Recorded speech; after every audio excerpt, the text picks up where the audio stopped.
इसको कैमरे पर आज इस इंजन को गाड़ी से बाहर चलता हुआ देख रहे हैं कि क्या जरूरत पड़ती है ब्रेक के साथ क्लच दबाने की और क्यों। सर अक्सर मैंने देखा है कि इसमें 1 2 3 4 5 6 गियर होते हैं, तो आप बताएंगे वो कहां पर दिख रहे हैं इस समय? और जब आप गियर चेंज करते हैं सर, कहां पर गियर चेंज होता है देखिए आप जरा। कभी सोचा है तुमने क्यों दबाना पड़ता है तुम्हें क्लच जब तुम दबाते हो ब्रेक? क्या कभी सोचा है क्यों दबाना पड़ता है क्लच गियर चेंज करते हुए? कैसे चेंज होता है गियर तुम्हारी गाड़ी में? कैसे रुकती है गाड़ी तुम्हारी ब्रेक लगाने से? जानेंगे आज, क्योंकि मैं आया हुआ हूं society for Ashok Leyland drivers training institute Garhi Padla Kaithal में, और मेरे साथ हैं राजवीर। और आप इस समय जो असेंबली देख रहे हैं इससे अभी आप अपने कैमरा स्क्रीन पर, जिसमें इंजन है, क्लच असेंबली है, गियर बॉक्स है, प्रोपेलर शाफ्ट है और पहिया हू बहू ये पूरा वो मॉडल जिससे आपकी गाड़ी चलती है या रुकती है। राजवीर जी क्या ये चलती भी है क्या? तो चलाइए ना प्लीज सर। तो देखिए आप इसको कैमरे पर आज इस इंजन को गाड़ी से बाहर चलता हुआ देख रहे हैं, और राजवीर जी से जानेंगे कि क्या पूरी साइंस है आपके ब्रेक के दौरान क्लच दबाने की। राजवीर जी मेरा पहला सवाल आपसे ये है कि क्या जरूरत पड़ती है ब्रेक के साथ क्लच दबाने की और क्यों, जी बताएं। तो अभी देख सकते हैं इंजन से पावर हासिल हुआ, क्लच असेंबली से पावर ट्रांसफर होता है गियर बॉक्स में ड्राइवर जरूरत के हिसाब से गियर सेलेक्ट करके देन गाड़ी को मार्च करता है,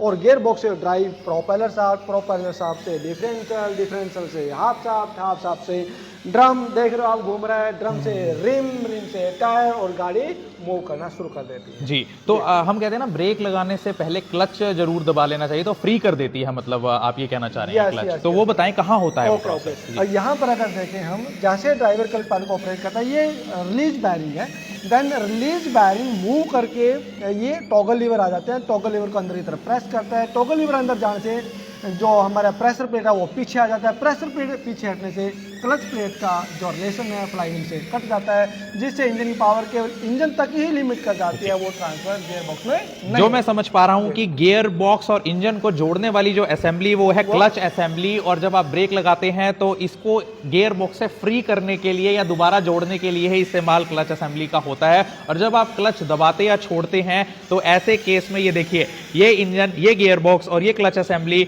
जब आप क्लच दबाते हैं तो इसको फ्री कर देती है गियर बॉक्स से, यानी इंजन अपना चलता रहता है लेकिन वो गियर बॉक्स तक उसकी पावर नहीं पहुंचती, और जैसे ही आप क्लच को छोड़ देते हैं दोबारा से क्लच प्लेट जाकर जुड़ जाती है गियर बॉक्स से। और जब आप गियर चेंज करते हैं सर, कहां पर गियर चेंज होता है देखिए आप जरा।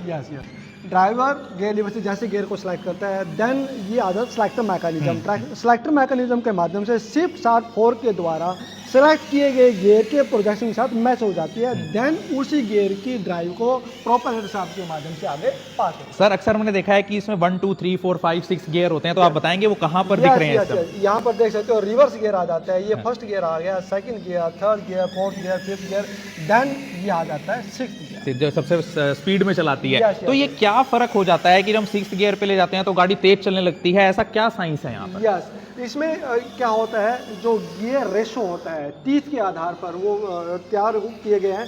जैसे ही सबसे स्मॉल गियर सबसे बड़ी गियर को रोटेट करेगा, देन यहाँ पर पावर है जो रिडक्ट होगा, यानी ड्राइव जो कम होगा। यहाँ पर देख सकते हो, अगर ये छोटा गियर 10 राउंड करता है अपने एक्सेस के ऊपर, तो ये मुश्किल से 1 राउंड पूरा कर पाता है। तो यानी ड्राइव को यहाँ पर है जो वो कम किया गया है, यानी जितने कट्स लगे हुए हैं उसके ऊपर वो स्पीड निर्धारित करते हैं गियर। तो शायद आपने पहली बार जाना होगा कि गियर्स में क्या डिफरेंस होता है। अक्सर हम सोचते हैं कि गियर क्या और फास्ट कर देती है गाड़ी को, कैसे कर देती है। तो सर आप ये बताएं अब कि क्यों जरूरी है कि गियर बॉक्स का अलग हो जाना इंजन से? यस, अगर हम वन टाइम इंजन को क्रैंक करते हैं तो बैटरी की पावर बहुत लॉस होती है, बार बार इंजन को क्रैंक ना करना पड़े।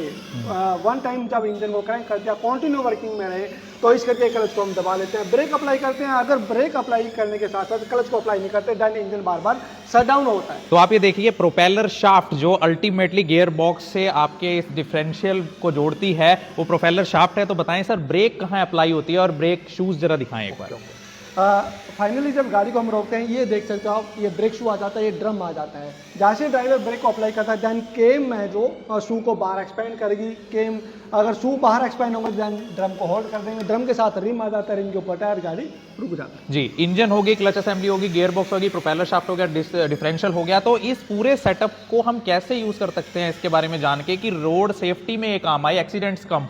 यस, बहुत सी चीज़ें हैं जो डिपेंड करते हैं कि ड्राइवर को अगर इसके मेजर कंट्रोल ऑपरेट नहीं करने आते हैं, वो सिर्फ होते हैं। मैं कह सकता हूँ शॉर्ट एवरिएशन के अंदर ABCSDR, A for accelerator, B for brake pedal, C for clutch pedal, G for gear lever, S for steering wheel, H for hand brake. अगर प्रॉपर यूज करना नहीं आता, कभी भी गाड़ी अनकंट्रोल होकर के बहुत बड़ा एक्सीडेंट कर सकती है। जी, तो कभी भी अगर आप गाड़ी सीख रहे हैं, चाहे वो LMV है लाइट मोटर व्हीकल या HMV है हैवी मोटर व्हीकल, तो आपको गाड़ी की हर एक प्रोसेस के बारे में जानना इसलिए ज़रूरी है क्योंकि अगर आपको उसके पीछे की साइंस पता होगी, प्रोसेस पता होगी, तो आप रोड सेफ्टी मेजर्स को और अच्छे से इंप्लीमेंट कर सकेंगे अपनी ड्राइविंग स्किल्स में। तो बहुत अच्छे से राजवीर जी आपने समझाया, बहुत बहुत शुक्रिया। तो मुझे लगता है कि अक्सर आपने लेक्चर्स में तो सुना होगा कि कैसे गियर काम करता है, कैसे क्लच काम करता है, कैसे ब्रेक काम करती है, लेकिन लाइव मॉडल से ये बात आप तक पहुंचा देनी, वो भी वर्किंग कंडीशन में। तो आप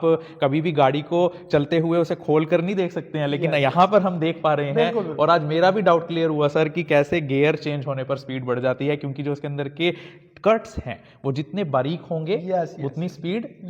यानी कह सकते हैं स्मॉल गियर अगर लार्ज गियर को मूव कर रहा है देन जो स्पीड है वो रिडक्ट होगी। अगर लार्ज गियर स्मॉल गियर को ड्राइव करता है देन स्पीड तेज होगी। तो इसीलिए यही साइंस है कि पहले से छठे गियर तक या पहले से पांचवें गियर तक आपकी गाड़ी की स्पीड कैसे बढ़ जाती है और रिवर्स गियर में कैसे वो गाड़ी रिवर्स डायरेक्शन में चलने लगती है। तो मुझे लगता है कि इंजन से लेकर पहियों तक की कहानी जो राजवीर जी ने बताई वो आपके लिए बहुत ही रोचक होगी और आपको भी कई जानकारियां आज पहली बार मिली होंगी। मैं doctor Vinay Gupta, society for Ashok Leyland driver training institute Garhipada, Kaithal से।